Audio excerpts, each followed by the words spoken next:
The kick wasn't hard enough to knock her down, but it was loud enough to make everyone stop.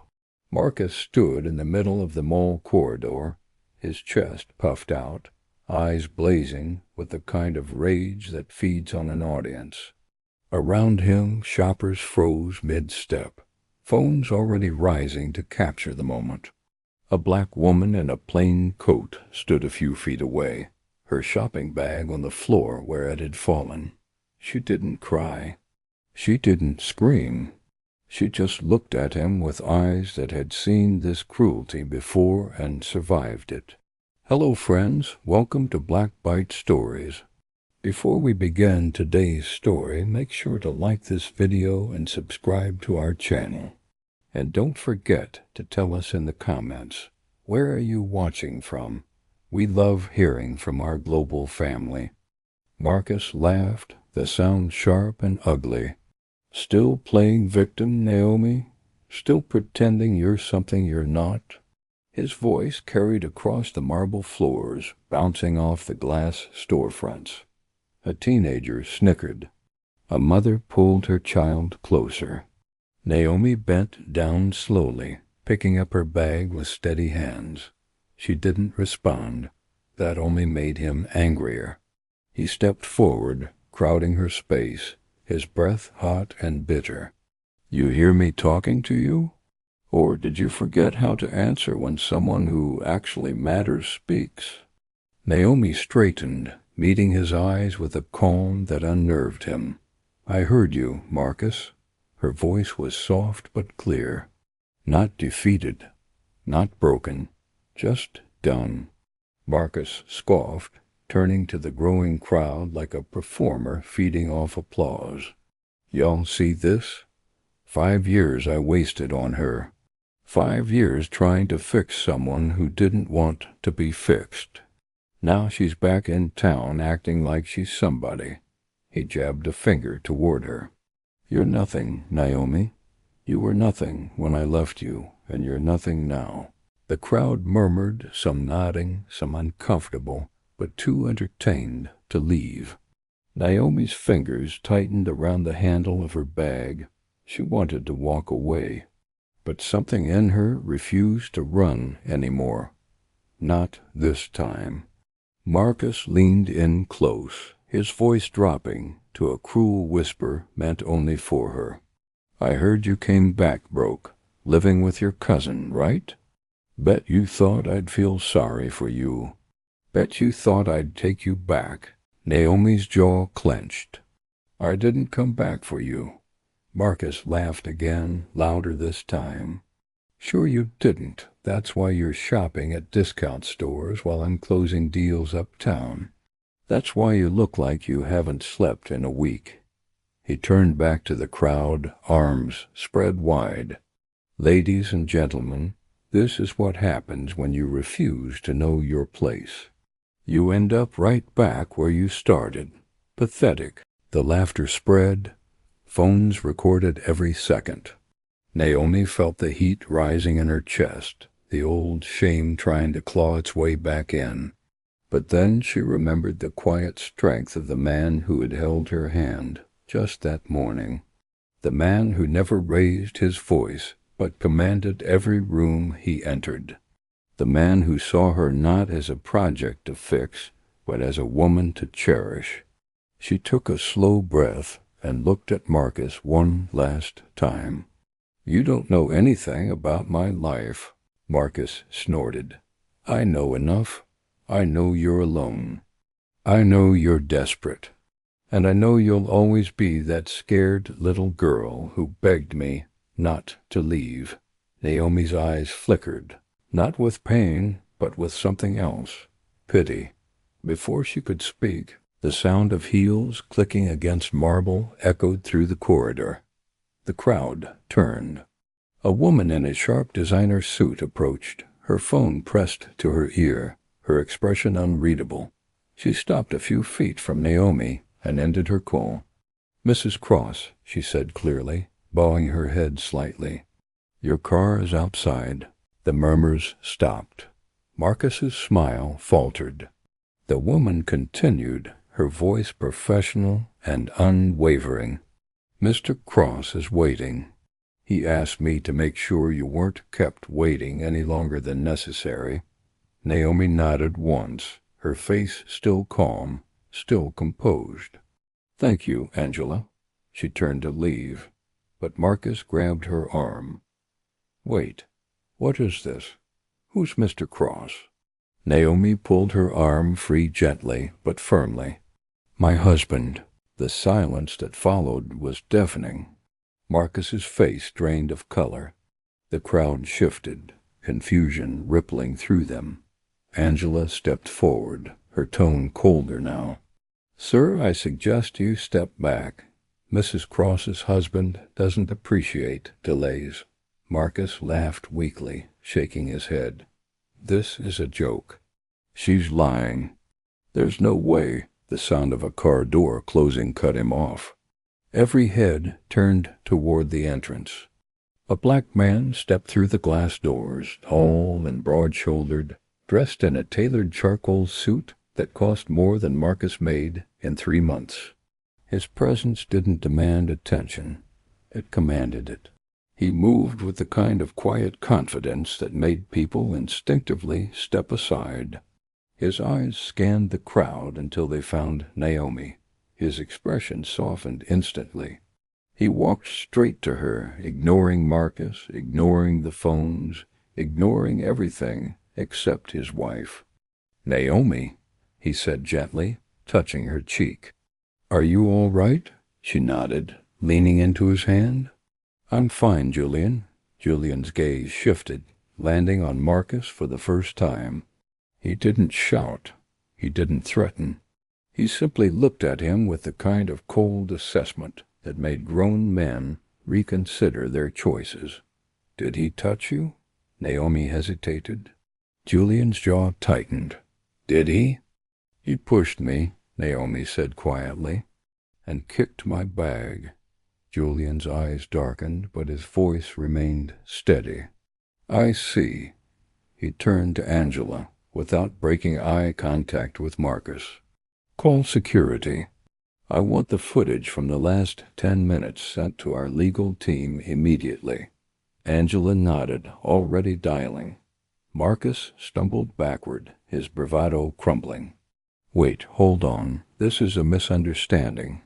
I didn't know she was married," Julian finished, his tone ice-cold.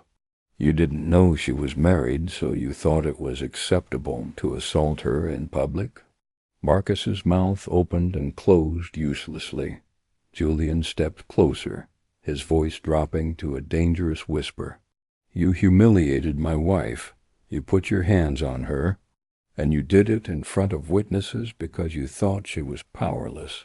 He straightened, his full height and presence towering over Marcus. "She's not." The crowd was silent now, every eye on the 2 men. Julian turned back to Naomi, his expression softening again. "Let's go home." Naomi nodded, slipping her hand into his. As they walked toward the exit, Marcus found his voice again, desperate and shaking. "Naomi, wait." "I didn't mean." She stopped but didn't turn around. "Yes, you did, Marcus. You meant every word. You just didn't expect me to survive it." They walked out together, leaving Marcus standing alone in a circle of strangers who no longer saw him as powerful. They saw him as exactly what he was, small. The drive home was quiet. Julian held Naomi's hand the entire time, his thumb brushing circles over her knuckles. When they finally pulled up to their brownstone in the Heights, Naomi let out a long breath. "I'm sorry," she said softly. Julian frowned. "For what?"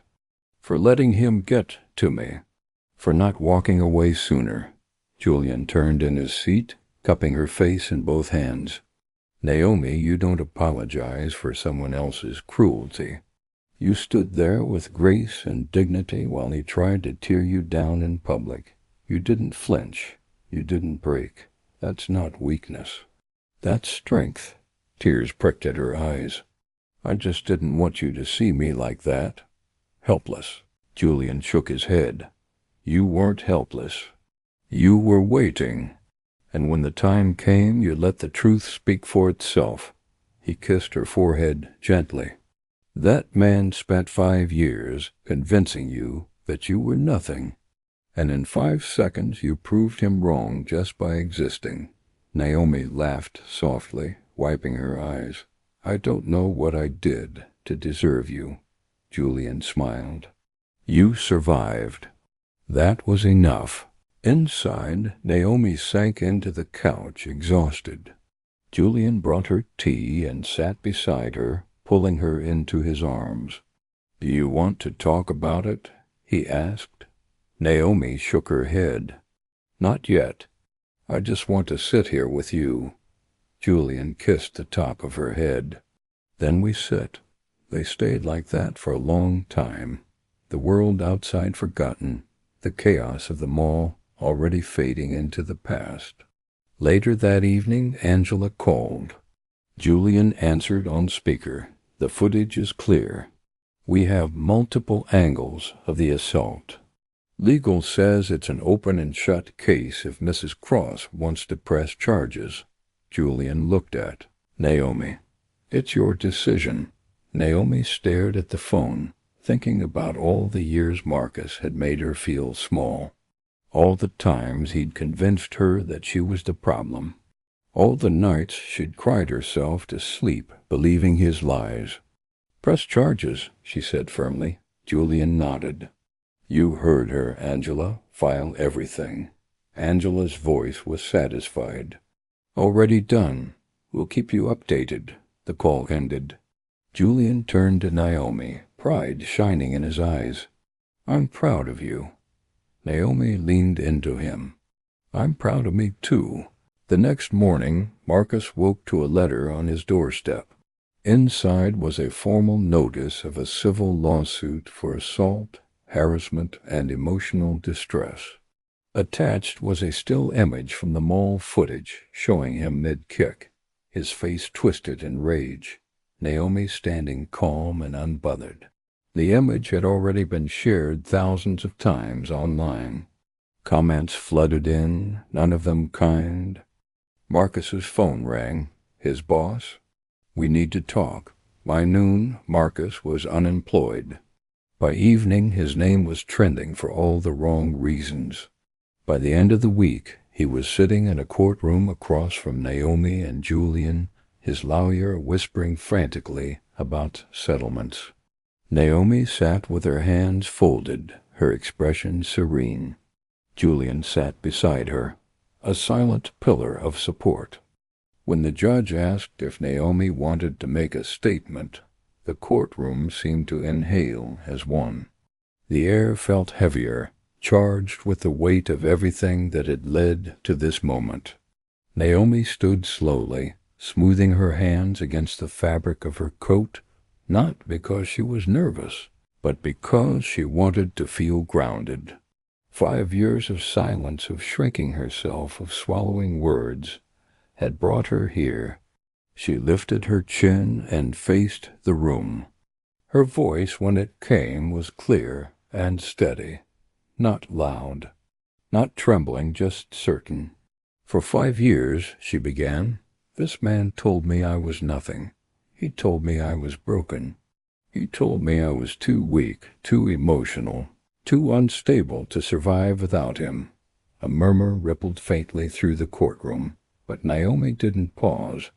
She had lived through worse than whispers. He convinced me that my dreams were childish, that my confidence was arrogance, that my independence was a flaw that needed to be corrected. She took a breath, feeling the truth settle into her chest.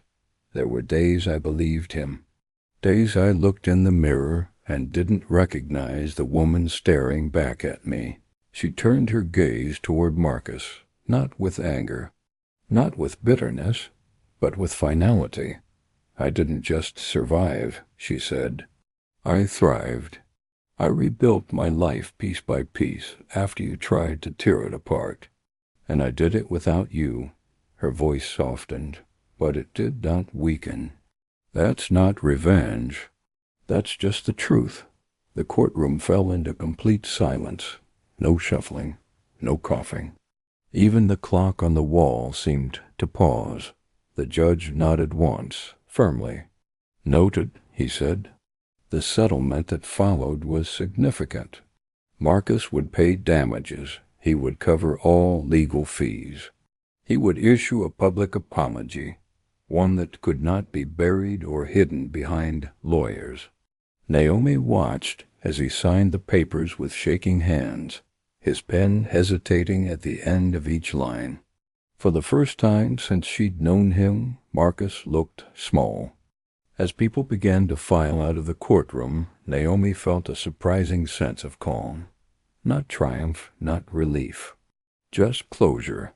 Outside the courthouse, sunlight spilled across the wide stone steps.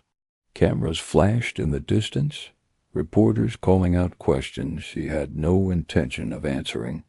Julian opened the car door for her, his presence steady and warm at her side. Behind them, a voice cracked. "Naomi." She stopped walking.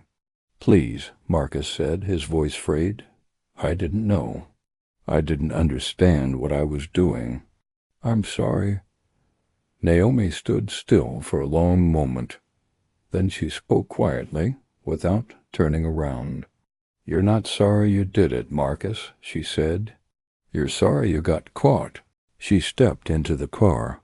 As they drove away, the city stretched out before her streets she'd once fled with a single suitcase and a heart full of shame. Back then, every building had felt like a witness to her failure. Now they felt different, familiar, forgiven. Julian glanced at her. "What are you thinking?" Naomi watched the skyline pass by, sunlight glinting off glass and steel. "I'm thinking that cruelty is loud," she said. "It needs an audience. It needs control and fear to survive." She turned toward him, a small smile forming. "But self-respect? Self-respect is quiet. It doesn't need permission. And it lasts long after the noise fades." Julian smiled back. "You're going to be just fine, Mrs. Cross." Naomi rested her head on his shoulder, feeling the steady rhythm of his breath. "I already am." 6 months later, Naomi stood in front of a modest brick building on the east side of the city.